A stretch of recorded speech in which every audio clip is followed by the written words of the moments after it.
Welcome to NFL Nexus, the place where we go deep on the stories that are really shaping the league. The Indianapolis Colts are walking into this season with this massive question mark just hanging over their entire defense. I mean, they've let key veterans walk, they've been hammered for having a really quiet offseason, and now it kind of looks like their whole strategy for fixing a huge weakness, it all hinges on the health and the potential of one forgotten player. So, is this a stroke of genius by a GM who's known for finding these hidden gems? Or is it a sign of just pure desperation from a front office that's kind of run out of options? Today, we're taking a long, hard look at the Colts' high-stakes gamble. We're going to unpack every single layer of this thing, from the big picture strategy all the way down to the career of one single player. Before we jump in, if you're into this kind of detailed breakdown, do us a favor and subscribe to the channel, like this explainer, and definitely drop a comment below with what you think about the Colts strategy. Seriously, we read every single one. Okay, let's just dive right in. We're going to start with a number that sets a pretty troubling scene for everything we're about to talk about: 27th. That is where ESPN, a huge voice in the football world, ranked the Indianapolis Colts offseason performance among all 32 NFL teams. Now look, obviously these grades aren't the end-all be-all, but a ranking this low, that's a major red flag you just can't ignore. It really shows a national belief that the team didn't just fail to get better in any meaningful way, they might have actually gotten worse. Think about it. When you're in the bottom 5 of the entire league, it means the experts looked at who you lost, looked at who you brought in, and basically said, yeah, you fell behind. And in the AFC, a conference that is absolutely loaded with powerhouses like the Chiefs, the Bills, the Ravens, starting from what people think is 27th place in the offseason arms race, that isn't just a hole, that's a chasm. And this quote right here from ESPN's Ben Solak, it just hammers home the exact reason for that low grade. Let's really break this down, because the way he words this is so precise and frankly so damning. He's not just saying it's a weak spot. No. He's saying it's one of the thinnest he has ever seen at a very specific time, post-free agency, pre-draft. That's the window where all the big money has been spent, right? The top free agents are gone, and your last real hope for an infusion of top-tier talent is the upcoming draft. So to be this thin at that stage, well, it suggests a catastrophic failure in your planning. It points to a serious lack of both depth and proven starters right in the heart of your defense. And in today's NFL, where offenses are using those crazy athletic tight ends and pass-catching running backs to just shred the middle of the field, a thin linebacker and safety room is basically a flashing neon sign that says, attack here. This quote isn't just a critique. It's really the foundation for the entire argument against the Colts offseason. So to really wrap our heads around this huge gamble, we're going to break it down into 6 key parts. We'll kick things off with that big picture failing grade, then we're going to zero in on the massive void at linebacker. From there, we'll uncover the front office's pretty surprising internal solution. We'll explore the huge potential of that player, but then we're going to immediately have to face the devastating injury history that makes him such a monumental risk. And finally, we'll put it all together to ask that ultimate question. Is this a plan born from hope, or is it one born from pure, unadulterated desperation? Okay, let's start with that macro view. A widely criticized offseason that, at least according to the national media, has left the Indianapolis Colts in a really, really tough spot. And it wasn't just that they missed out on one big-name signing, it was a consistent pattern of moves, or maybe a lack of moves, that raised eyebrows all across the league and led them straight to that ominous number 27 ranking. Yeah, the criticisms were pretty numerous, and they were all deeply connected. So as we know, ESPN had them at 27th. A huge part of that was the failure to go out and get a true game-wrecking edge rusher to put opposite their promising young star Laiatu Latu. Instead of a premier pass rusher, they just added some solid but, ultimately unspectacular guys. But more importantly, they were relying on minimum, bargain bin contracts to try and patch up these massive holes, especially in the back 7, that's your linebackers and your defensive backs together. And that kind of approach creates what some critics called a terrifyingly bleak outlook for the very core of their defense. And the final piece of this puzzle, the thing that really ties this all together in a knot, is that they didn't have the high-end draft picks to easily fix these problems. And this right here, this just perfectly illustrates the strategic corner they've backed themselves into. I mean, having only 2 selections in the top 100, that is a massive handicap for any team trying to reload on the fly. You gotta understand, the top 100 picks are considered the lifeblood of a roster. That's where you expect to find immediate starters, guys who can come in and make a day-one impact. With so few picks in that premium range, the Colts can't just tell their fans, hey, don't worry, we'll just fix it in the draft. The odds of finding multiple starting caliber players to fill huge holes at linebacker and safety with late-round picks are, let's be honest, incredibly low.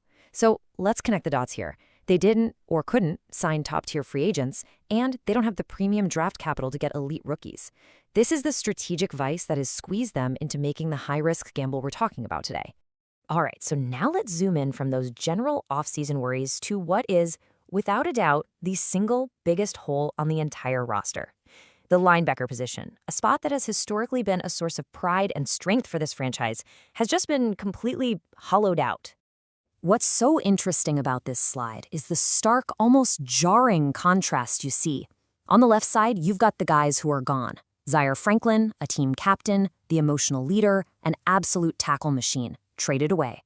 Jermaine Pratt, a smart, reliable veteran presence, not re-signed. These are known quantities, right? Productive leaders who have proven they can play at a high level. Now look at the right. These are the current options. Akeem Davis-Gaither is a decent player, but he's seen as more of a solid role player, not really on the same level as the guys who left. And behind him, Austin Ajiake and Jaylon Carlies, two huge, unproven question marks. The drop-off in experience, in leadership, and most importantly, in proven production is just, it's staggering. This whole situation has created what you can only really define as a full-blown linebacker crisis. And you know what makes this so strange? It's that it's all happening under general manager Chris Ballard. This is a guy who has built his entire reputation on an incredible ability to find linebacker talent deep in the draft. I mean, Shaq Leonard, a defensive player of the year in the 2nd round. Zaire Franklin, the guy they just traded, in the 7th round. Bobby Okereke, a really quality starter in the 3rd. He has consistently hit absolute home runs at this position. So for his defense to now have its most undeniable weakness at that very spot, it's both shocking and honestly pretty concerning. It just runs completely opposite to his whole philosophy. So this is where the whole story takes a sharp turn. We've laid out a huge problem, a failing offseason, a serious lack of resources, and a full-blown crisis at a key defensive spot. So with their backs completely against the wall, the Colts front office has pointed to an internal, almost forgotten player as the answer. This is their in-case-of-emergency break-glass solution. And this, of course, brings up the most obvious question. It's the question every single Colts fan, every single analyst, every person looking at this roster has been asking since the offseason really started. If you can't go sign an elite player and you don't have the draft picks to go get one, what on earth is your plan? How are you going to field a competent defense when the middle of it looks like a black hole on paper? Well, the answer? It's a little unconventional. And here it is, the unconventional answer, straight from the GM's mouth. The plan isn't some complex strategy. It's a person. His name is Jaylon Carlies. And this quote is so revealing. Ballard explicitly says he's the guy they're counting on. But listen really close to that immediate little qualifier he throws in. JC's got to stay healthy. That one little phrase is doing so much work in the sentence. It's admitting the massive risk, but it's also a public vote of confidence in the kid's talent. The entire plan, the solution to their linebacker crisis, the linchpin of their back seven, it all hinges on this one player's ability and, way more importantly, his availability. So who is this guy that the Colts are betting the middle of their entire defense on? Let's actually spend some time building the case for Jaylon Carlies. Let's look past all the question marks for a second and just examine the incredible athletic potential and the unique skill set that has the front office so excited. So excited that they're willing to take this massive, massive risk. Carlies' path to this very moment really explains his potential. He wasn't some high-profile first-round pick, nope. He was a 5th-rounder, a classic Chris Ballard type of player with these really intriguing traits. And the key detail here is his position. He was a safety at Missouri who was asked to convert to linebacker in the pros. That makes him a modern hybrid defender. And in his rookie season, before the injuries hit, he showed real flashes of why that's so valuable. In just 10 games, he put up 36 tackles and a sack. Now, those aren't superstar numbers, but for a late-round rookie learning a brand new position on the fly, that was an incredibly promising start that got people inside that building very, very excited about his future. So the crucial point is this number right here, 83.1. That was his coverage grade from Pro Football Focus during that promising rookie year.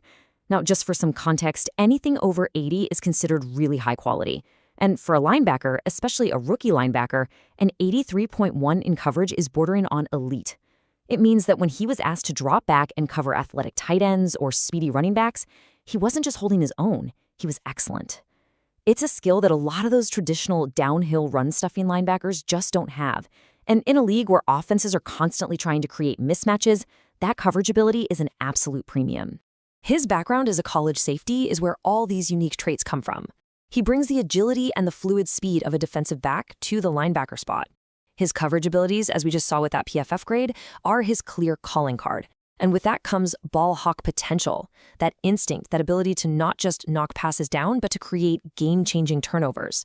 The analysis actually draws a direct and pretty tantalizing comparison to the last great Colts linebacker, Shaq Leonard, who had that same rare game-wrecking ability to just take the football away.